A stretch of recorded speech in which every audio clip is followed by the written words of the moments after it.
You still prefer your coffee black? Huh? Maya stood in the dimly lit kitchen, her hands clutching a warm cup of coffee, her gaze fixed on the large window outside. The gray sky stretched endlessly, making the already oppressive atmosphere inside feel heavier. She wasn't sure what she was looking at, only that her gaze was drawn to the boundless void. The old mansion stood silently amid the blanket of white snow and the cold gray walls that seemed to exhale in rhythm with the howling winds that swept through the trees. Ethan Grayson Cal, as everyone called him, was leaning against the kitchen doorway with a glass of wine in hand when she heard the voice behind her. His slight smirk conveyed a mixture of assurance and playful familiarity that both annoyed and enthralled her in equal measure. Maya turned her wary gaze over him and asked, "What are you doing here so early?" Cal stepped further into the room, setting his glass down on the large wooden table in the middle of the kitchen. His eyes gleamed under the warm golden light of the room as he looked at her. "I thought it was just going to be Olivia and Ethan tonight," she said in a steady tone, though she tried hard to keep it that way. "I figured I shouldn't miss the chance to welcome you," he said, his voice soft but tinged with something that made her uneasy. "How much time has passed since then? 5 years? 10? When I heard you were coming," he started, his voice lowering almost conspiratorially, "and I wondered if you were still that girl who always tried to please everyone." He tilted his head slightly, his gaze piercing hers, and she tightened her grip on the coffee cup, fearing for a moment that she might break it. "4," she answered curtly, her eyes dropping into the coffee cup in her hands. She avoided meeting his gaze, as it had a way of cutting through her, exposing things she'd rather keep hidden. Cal moved closer, positioning himself directly across from her, and the air between them became thick, like an oppressive shadow that was impossible to ignore. She added, "I don't know what you're talking about," in a controlled but strained voice that betrayed her uneasiness. Cal grinned slightly, a knowing look on his face. "Don't you?" he asked. "Or are you just pretending?" Not to have picked up his glass again, leaning casually against the table, but his eyes were fixed on her. "You see, Maya, sometimes the most dangerous thing isn't what we do, it's what we hold back." His words hit her like a bell ringing in an empty cathedral, reverberating in the hollow spaces of her mind. She took a deep breath, trying to steady herself. "I didn't come here for your empty philosophy," she retorted, her voice firmer than she felt. She put the coffee cup on the counter and walked past him. But as she did, Cal's hand caught her wrist gently. The warmth of his touch stopped her in her tracks. "Don't rush off, Maya," he murmured, his voice softer now, but his gaze had changed, and the teasing glint was replaced by a seriousness that made her breath catch. "I don't believe that you truly fear me. I think you're afraid of yourself." Maya pulled her hand back, abruptly turning and leaving the kitchen with hurried steps. The door closed behind her, but her heart pounded in her chest, each beat echoing in her ears. She tried to convince that his words didn't mean anything, that they were just another attempt to provoke her, yet deep down she knew better. He had struck a nerve piercing through to a part of her that she'd kept buried for so long, the part she didn't dare confront it. Maya hurried out of the kitchen, struggling to steady her breath. The sprawling mansion suddenly felt suffocating, like a cramped box closing in around her. Her footsteps echoed against the cold hardwood floor, mingling with the howling wind outside the windows. When she finally reached the living room, she stopped. The old sofa and the flickering flames in the fireplace offered little comfort, doing nothing to calm the growing unease swelling in her chest. Cal was always like this, appearing out of nowhere, silent yet unnervingly present. Maya's thoughts drifted to the last time she had seen him 4 years ago at a family gathering. Back then he was someone entirely different. Not the confident, sharp and dangerous man standing before. He had been a reserved young man, offering polite smiles and keeping a deliberate distance. But 4 years had changed him, and Maya couldn't figure out who or what he had become. She sank into the chair, her hands clasped tightly together to keep them from trembling. Memories she had buried long ago began to resurface, fragment by fragment. She thought of her mother's expectant gaze, always emphasizing that Maya was the perfect daughter of the family. Every time something went wrong, eyes turned to her as if she were the anchor holding everyone together. For years she had taken pride in being that anchor, until she realized it was wearing her down piece by piece. 5 years ago Maya had fallen in love. She believed it would last forever. Jake had been the man she thought she could rely on, someone who seemed solid and unwavering. But Jake had betrayed her just as she had given him her trust. He slipped away, chasing a life she would never fit into. The most painful part wasn't the betrayal itself. It was the overwhelming sense of inadequacy it left behind. She had poured every ounce of effort into being perfect only to fall hard. Since then, she had never allowed herself to trust anyone again. Running away again, are we? Maya looked up, startled, as Cal's voice broke through the tidal wave of her thoughts from behind her. As he approached, the firelight cast sharp shadows over his face, and although his demeanor was serene, his eyes burned with a quiet intensity that challenged her. No, I'm not running. Her voice was as keen as a dagger when she answered. Cal smiled gently, his voice low and angry. Interesting, but I just don't want to hear your nonsense. He added, Maya, you've spent your entire life trying to control everything. But have you ever wondered what would happen? He stepped forward, lowering himself into the chair across from her, his arms over his chest. Because it seems to me that you're doing everything you can to avoid facing yourself. His movements are steady and purposeful. If you let go, if you lost control. Her eyes narrowed, anger flashing within them, but she couldn't deny the truth in his words. She had built her life around controlling her emotions, her actions, the way she viewed the world. But in doing so, she had locked herself into a prison of her own. Making you not know anything about me, Cal, she snapped, her voice cold and steady. You have no right to judge. Cal leaned back in his chair, his gaze unwavering. Maybe I don't know everything about you, he admitted, his tone calm, but sharp. But I know one thing. You're not happy. And that scares. His words landed like a punch, knocking the air out of her chest. Maya's heart raced, but she refused to let him see how much his words affected her. How could he possibly understand her when she barely understood herself? She stood, turning toward the window and gazing into the dark, frozen expanse beyond. Cal, I don't have time for your mind games, she said, her voice trembling ever so slightly. But Cal wasn't about to let her go that easily. He stood and crossed the room in a few purposeful strides, stopping just a step away from her. The space between them was so small it felt charged, like the air before a storm. This isn't a game, he said, his voice dropping lower, almost a whisper. This is real. And the truth is, you're terrified to admit that you want more than this, that you want to be free, to feel something real. Maya spun around, her eyes locking onto his. And what about you? With a defiant tone, she fired out. How do you live so freely by walking away?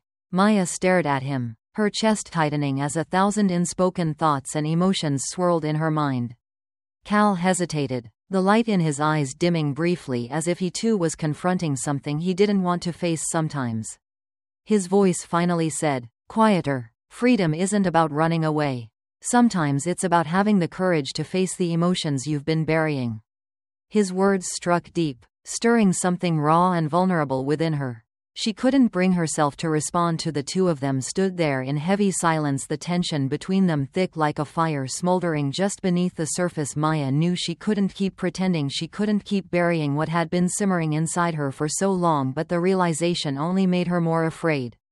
And in that moment, as they stood frozen in the flickering light of the fire, she realized she was standing at the edge of a precipice, unsure whether to step back or. That night the snow fell heavier, blanketing the roads around the mansion. The dim glow from the old wall sconces reflected on the windows, creating pale streaks of light in the otherwise still and quiet space in the living room. The air buzzed with energy as the group of relatives decided to kill time with a game of truth or dare. Laughter and chatter filled the room. But for Maya, it was nothing more than a thin veil concealing the simmering emotions inside her. Across from her sat Cal, sprawled comfortably in a large armchair that couldn't diminish the commanding presence he carried. A glass of red wine rested in his hand, his gaze lazily fixed on the flickering flames in the fireplace. Yet Maya knew he was acutely aware of everything and everyone around. She hated how his eyes occasionally flicked her way, as if daring her to respond to his unspoken challenge, his very presence like a taunt she couldn't escape. All right, Maya, Olivia, your turn. Truth or dare? Maya? Her cousin clasped her hands with a zeal that belied the mischief in her eyes. Paused, looking momentarily at Cal, who was observing her. She didn't want to play. Didn't want to play even one more step into a game that could so easily go out of control. But she knew that refusing would only make her a target for mockery and worse. It would give Cal the satisfaction of watching her falter. She couldn't allow that. Dare she? His SM curve is just enough to hint at provocation. Olivia's smile sharpened as if she had been lying in wait for this response. And she spoke steadily despite the internal conflict. Maya looked at Olivia and then at Cal, who wasn't laughing but rather raised the glass slightly, his eyes darkening with something incomprehensible. I dare you to drink Cal's wine from his hand, she said, and the others joined in, their laughter resonating as if they were sharing in some delicious secret heat. I don't think you'll do it, he said, his voice warm and smooth, yet underpinned with unmistakable challenge. Maya swallowed hard. Aware of every eye in the room on her, she couldn't back down. Not when Cal was watching her, as if daring her to fold under the pressure slowly. She stood, her legs feeling heavier with each step she took toward him. The room seemed to fall silent as she leaned down, her trembling hand reaching for the glass he held. But Cal didn't let her take it. Instead, his hand remained steady as he lifted the glass to her lips. His gaze locked on hers the entire time as her lips touched the rim of the glass. Time seemed to halt. The rich red wine spilled over her tongue. But it wasn't the taste that overwhelmed her. It was his eyes, so deep and piercing that she felt as if he were peeling back every layer she had worked so hard to build. The room disappeared, the laughter and chatter fading into a distant hum when she finished. She stepped back, her chest tightening with an unfamiliar sensation she couldn't name. Well done, Cal murmured, his voice low and weighted with meaning. He set the glass down, his gaze still tethered to hers as if an invisible string bound them together. Maya turned quickly, heading back to her seat. But she knew something had shifted. A boundary, thin but vital, had been crossed. The game continued. But Maya couldn't focus. Her mind replayed the moment, his eyes steady way he held the glass, the way his presence invaded a part of her she thought was untouchable. And what frightened her most was that she didn't want to stop him as the game wound down and the others began drifting off to their rooms. Maya rose, intending to retreat to hers as well. But her steps faltered when she heard his voice. Maya, wait. She didn't answer, but neither did she move forward. Cal stood in the living room doorway, his silhouette framed by the dim light. He said, "You're running away," in a calm voice that cut through the silence like a blade. She turned to face him, her eyes flashing with a sudden spark of anger. "I'm not running away. I just don't want to continue playing your stupid games." Cal stepped toward her, his movements deliberate and unyielding. "Prove that you're not afraid of this. Prove that you're not lying to yourself. Who do you think you are, to say that?" she demanded, her voice trembling slightly. But Cal didn't answer. Instead, he closed the space between them, so close now that she could feel the warmth radiating off him. Maya's breath hitched. His presence was overwhelming, like smoke curling around her, impossible to escape. Her pulse thundered in her chest, and when his hand reached up to gently touch her chin, tilting her face toward him, she knew she had lost control. "This isn't about me, Maya," he whispered, his voice impossibly soft yet filled with certainty. "This is about you, about what you really want." She wanted to deny it. She wanted to push him away, walk out, and never look back, but her body betrayed her, refusing to move. And when his lips met hers, the world fell away. The kiss was unlike anything she had ever experienced, neither rushed nor forceful, but so intense that she felt as though she were being consumed. It burned through her carefully constructed walls, tearing down every barrier she had built to protect herself. And though she knew this was wrong, she couldn't stop. In the mansion, cloaked in icy silence amidst the shadows and the falling snow, Maya realized she had either lost herself completely or found a part of herself she had always been too afraid to face. Maya jolted awake in the dim room. Faint light from the window seeping in through heavy curtains, tracing muted patterns across the ceiling. She lay there. Her breathing was uneven, an oppressive weight pressing into her chest. The winter cold seemed to creep into her very bones. But what unsettled her more was the image of Cal, close, intense, and vivid, as if he were still right there beside her. She stirred slightly, her hand unconsciously brushing her lips, the memory of his kiss lingering like an indelible mark. She shut her eyes tightly, trying to erase the image. But it was no use. The truth she had feared for so long refused to be buried any longer. A sudden knock shattered the heavy silence. Maya sat upright, her heart racing as a familiar voice called softly yet firmly from the other side of the door. Maya, open the door, I know you're awake. It was Cal. His voice was low, steady, carrying the weight of both a request and a demand. She rose to her feet on the icy floorboards, chilling her bare soul. Grounding her in the moment, the ground beneath her felt unsteady, as if it might crumble at any second. Maya hesitated for a few seconds, then reached for the door with her hand trembling when she opened it. Cal stood there draped in a dark sweater, his hair slightly tousled and his sharp eyes fixed intently on her. He said nothing, his gaze unreadable. Soft yet commanding. Maya felt small under his scrutiny. But she steeled herself, her voice calm despite the chaos inside. What do you want? We need to talk, she said, clutching the edge of the door as if it might anchor her. His tone was straightforward but so serious that there was no room for argument. Maya stepped back, allowing Cal to enter the room. And the space between them felt immediately suffocating. He stopped in the middle of the room, his presence filling it completely. And his eyes didn't wander. They remained on her unwavering. He started, his voice quieter now, deliberate, as though he were carefully choosing every word. I know what you're thinking. I know you're blaming yourself. But you can't deny this. You can't deny what you feel. Maya clenched her fists, her chest tightening as his words pierced the carefully constructed walls she had built around herself. We shouldn't have done this, she replied, her voice trembling. Can you confirm that it could be him? You've spent your entire life doing what's right.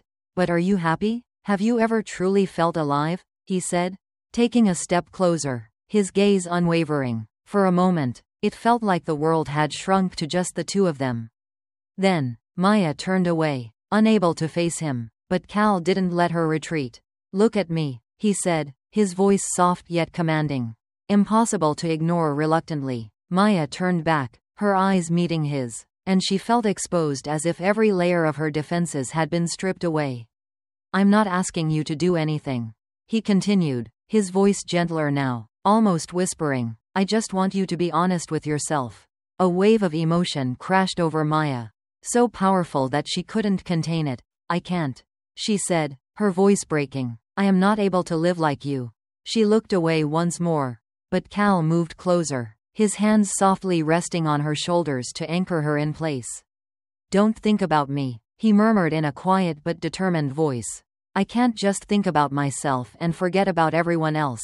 Maya, take care of yourself. You deserve better. You deserve to feel free. And if that means you hate me, then hate me, but stop running away. Maya froze when she felt the warmth of his hands on her shoulders, anchoring her. His words pierced the walls she had built, reaching the core of her being. She wanted to argue, to push him away, but instead she turned back to him. And for a moment they stood facing each other so closely that their breaths mixed in the charged air. Then, from the hallway, came the sharp sound of a laugh. Both of them whipped their heads toward the partially open door. And there was Olivia's silhouette framed in the dim light, her eyes gleaming with icy amusement, her lips curving into a mocking smile as she leaned casually against the door. Isn't this interesting? You two must have a lot to explain, she murmured in a sugary, sweet voice that was dripping with venom. Cal walked forward, his countenance placid despite his eyes turning hard and icy as they latched onto Olivia. There's nothing to explain, he muttered. He said, his tone clipped and firm. But Maya knew the damage had already been done. Olivia wouldn't let this go. Maya felt her body trembles, not from fear of Olivia but from the realization that the truth she had tried so desperately to hide was now out in the open.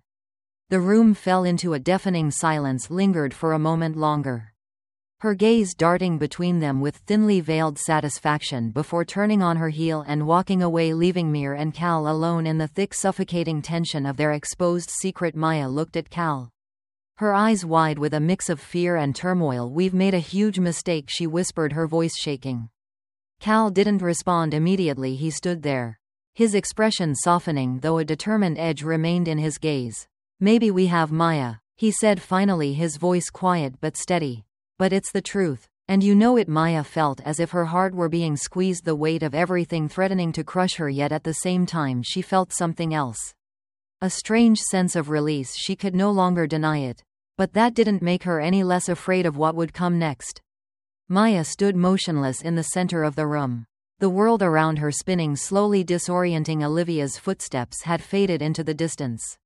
But the sound lingered in her mind, an echo of the inevitable collapse looming ahead of her. Hands trembled faintly. But she couldn't bring herself to look at Cal. Nor could she figure out how to face herself. The space between them now seemed heavy, thick with unsaid words, with truths neither dared to voice. Cal stepped closer. His gaze softening but still resolute. A steady presence that both unnerved and drew her in. Maya, he said quietly, his voice low and gentle, as though not to shatter something fragile within her. You can hate me for bringing you to this moment, but don't hate yourself for what you feel. What we've done is real. Maya shook her head, tears welling in her eyes, threatening to fool. Real? She said, her voice breaking. How real, Cal? When everyone will know, when everything I've tried so hard to protect comes crashing. I don't know how to live with this. Cal's gaze didn't waver. There was pain in his eyes, unhidden and raw, a reflection of her own turmoil. He took another step forward, resting his hands lightly on her shoulders, yet making no move to pull her closer. None of us knows what will come next, he admitted. But I know one thing. Maya, you can't keep living a life that doesn't feel like it's truly yours. You can go back to the safety you know, or you can choose to live honestly, even if it's just this once. His words swept through her like a strong wind, tearing down walls she had spent years building. She wanted to argue, to reject what he was saying. But deep down, she knew he was right. Everything she feared wasn't about Cal or even Olivia. It was about her unwillingness to admit that she had been drawn to something she longed for but had always been too scared to embrace. Freedom. Maya looked at him, her eyes filled with pain and conflict. If I go back, she asked, her voice trembling but resolute, will you forget me? Will you leave me? Cal's face softened even more when he was alone, himself colored with a profound grief.